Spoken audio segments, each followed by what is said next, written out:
Technology is the most powerful change in the world of education. Everything changes. Welcome to the Emerging Technologies in Education podcast, delivered to you by Clever Books Company. Hey listeners, thank you for joining Emerging Technologies in Education podcast series, and we have James DeBus here today.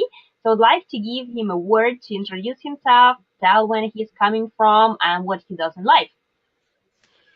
Hi everybody, my name is James DeBus. I am from the UK and I'm the CEO of a business called Educate. And Educate provides software to schools and educational organisations which helps them with their improvement plans, both in improving teachers and improving the organisation as well. That sounds brilliant.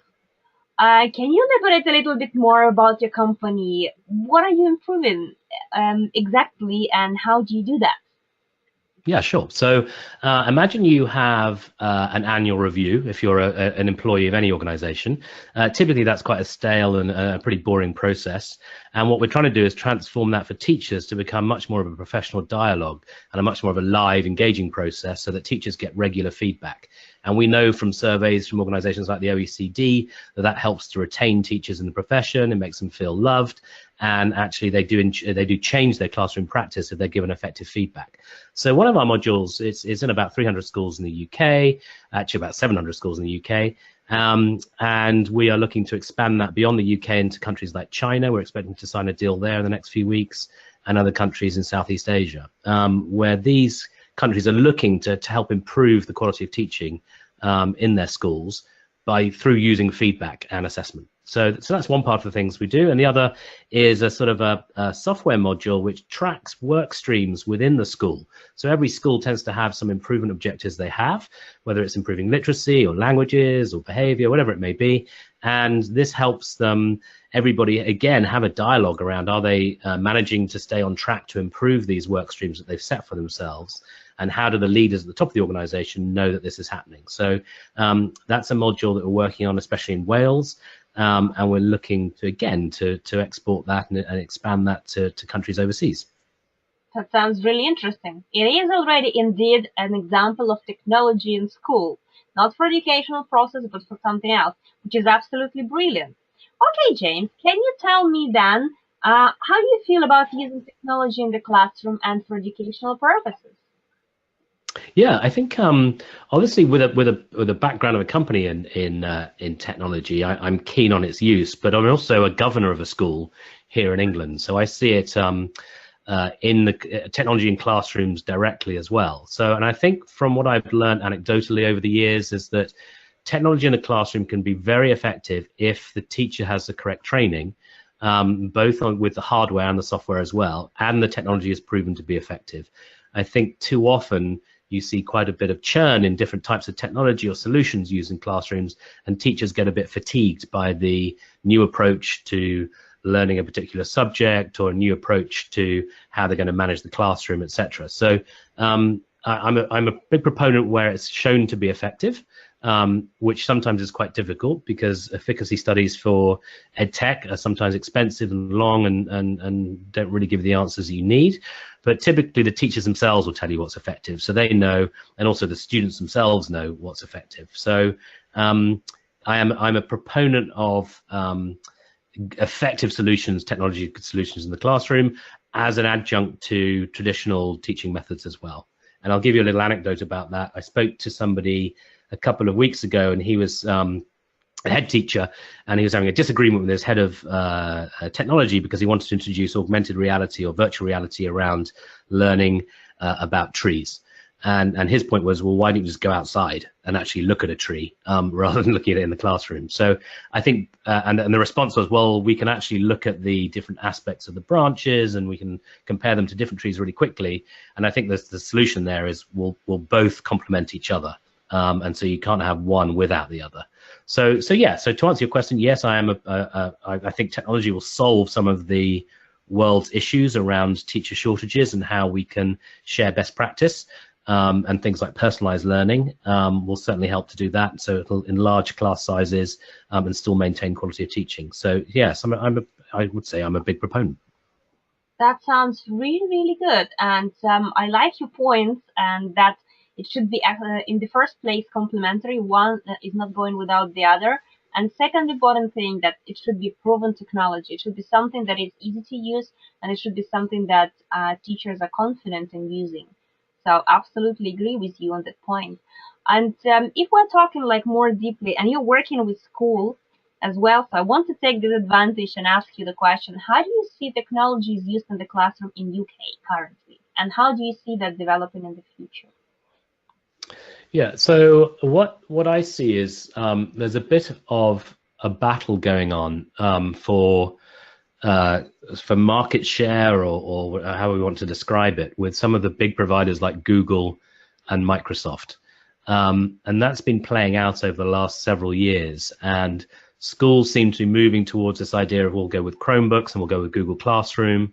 And on the flip side, you have companies like Microsoft trying to move onto an office-based platform and the Office educational apps. And I think what we're seeing is schools switching in and out of different products, and that tends to be led by an individual. But you also have competing products from much smaller organizations who are trying to provide very similar solutions. So it might be managing the seating in a classroom, it might be sharing homework with parents, it might be communications with parents, it could be actual videos of to supplement lesson plans, etc. So what I'm seeing is there's not a settled solution yet, and no one seems to have decided which the best solution is. And we're also seeing big players like Amazon, for example, have just come in with a beta program. I think it's called Amazon Aspire, which is lesson materials which are aggregated but uploaded by teachers all over the world. So they're now coming in, big companies who are looking to sort of capture the schools market. But it still remains very, very fragmented. And outside of some in the UK, there's one big company called Capita who has a student information management system called SIMS, and they have 90% plus market share. Outside of their core product, though, we've still got a very fragmented market with lots of small players, no dominant players. And I just wonder in the future how the financial clout and impact of Google, Amazon, Microsoft will impact on what schools use. Interesting landscape. I would say it's pretty much same here. And as far as I had chat with, for example, teachers from the US and teachers from Emirates, and I see pretty much same picture, because everybody kind of wants to go for the technology. However, they don't know if to go for some smaller player or to go for bigger player. What could be the consequences of generally using technology in the educational process in the classroom? And it's all unsure, and they are not like 100% confident about that. So I think it's going. However, it's kind of early stage as well, and we need to give it a bit of time for maybe developing a little bit more. Can you tell me, James, what do you think about like emerging technologies in education? Maybe some of them that blow your mind, or you think they're absolutely not for education, like virtual Yeah. reality, for example, or 3D printing. I think the one area where that really sort of is pretty exciting is around personalized learning. And by that I mean using algorithms and artificial intelligence to help set a lesson and manage the pace of a lesson for an individual student. And I've really only seen personally one solution out there which is scientifically proven. And the company was set up by some statisticians. And they do randomized controls trials around methods of learning to understand what works and what doesn't work. And they're doing this on a pretty huge scale. So whereas governments often talk and foundations often talk about what's an effective way to teach reading, for example, through phonics, or what's the effective way to learn maths, etc. These guys are actually doing it. They started with maths, but they're doing it through every single element of maths and doing lots and lots and lots of very scientific trials, but in a sort of live environment. And in a very scientific way. So they're going to come out with they have come out with a proven model. So they've almost preempted any efficacy trials because they can say, through their sort of statistical and sort of scientific background, we know this works. Now, I also saw a similar product in China recently. I was out in Beijing for a conference 3 weeks ago, and I saw a demonstration of an AI personalized learning product there, which looked equally sort of exciting. And the students were using pens, which were recording all of their pen strokes, and it could actually correct their workings on the go, if you like. So it was connected to a laptop. The laptop was driving their lesson for them. They were writing the answer. It could point out where they were going wrong, depending on whether the teacher wanted to or not. So these technologies, I think, are pretty exciting because they allow for the teacher to be more focused on how they provide support. And it can allow for larger class sizes, which I think is going to be a global problem. So this is like really an amazing example. I love this. One more question to you, James.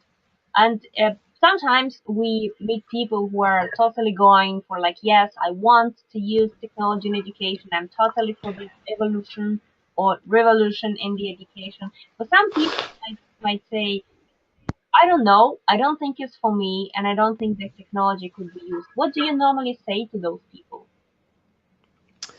It's I suppose I don't have to, in my sense, my interactions with people with technology are sort of, they tend to be the early adopters or people who are buying into technology already. So I don't come across many people who are reticent about adopting technology. Having said that, as I say, in the school where I'm governor, we have discussions around this, and what we try and do is get the most anti-technology or the most sort of Luddite individual who sort of, wants to stick with the old methods and try and win them over first with the technology.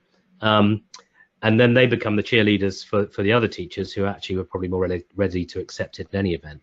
But I think in order to persuade someone to change their methods in doing anything, you've got to actually, demonstrate that there's going to be a advantage to the pupils, to the students. So if you're saying to a teacher, you need to change your methods, they'll say to you, well, A, is it going to increase my workload?